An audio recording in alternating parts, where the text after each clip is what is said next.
All of the clothes during slavery time was made on the loom. My master had 3 slaves who worked in the loom house. After the cloth was made, master sent it over town to a white woman who made in clothes. We had to knit all our stockings and gloves. We planted blade of grass to make us some bonnets. We had to wear wooden bottom shoes. Woo. There wasn't no stove, so we growed everything we ate, and we made everything we wear. We had a washing house.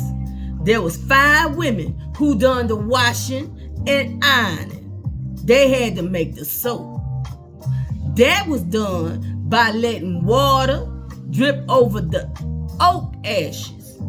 This made oak ash lye, and this was used to make the soap.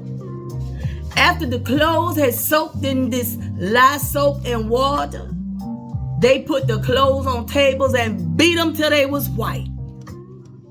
Master gave us huts to live in. The beds was made of long boards that was nailed to the wall. The mattress was stuffed with straw and pine tags. The only light we had was from the fireplace. We didn't use no matches, no. Instead, we struck a rock on a piece of metal. We let the spark fly on some cotton. My master had about 500 slaves. He never sold not one of his slaves, but he always bought some more.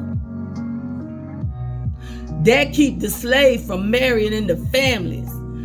When you're married, you had to jump over a broom 3 times. That was the license.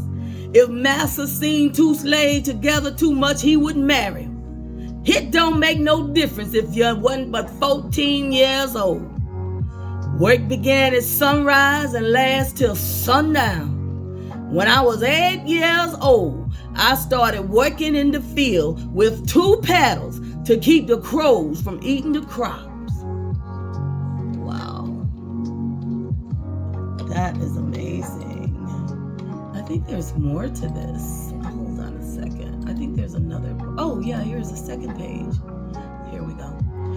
We had a half day off on Sunday, but you weren't allowed to visit. Sometimes the men slave would put logs in the bed and they'd cover them up. Then they go out. Master would see the logs and think they was the slaves in the bed. See? Now my father told me there was one master who sold a slave woman and her son. Many years after this, the woman married.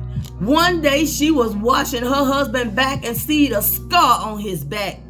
The woman remembered that scar.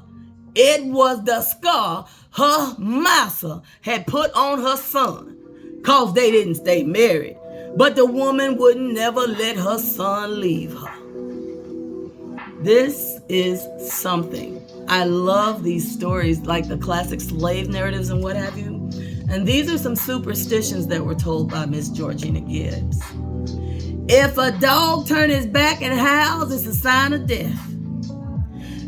If you drops a dish rag on the floor and it spreads out, it's a sign that a hungry woman's going to come to your house.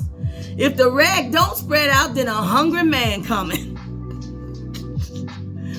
If a black cat cross your path to the right, this good luck. But if the cat go to the left, that's bad luck. If a gal walk around with one shoe off and one shoe on, she stay single as many years as she remember the steps she taken. Hallelujah.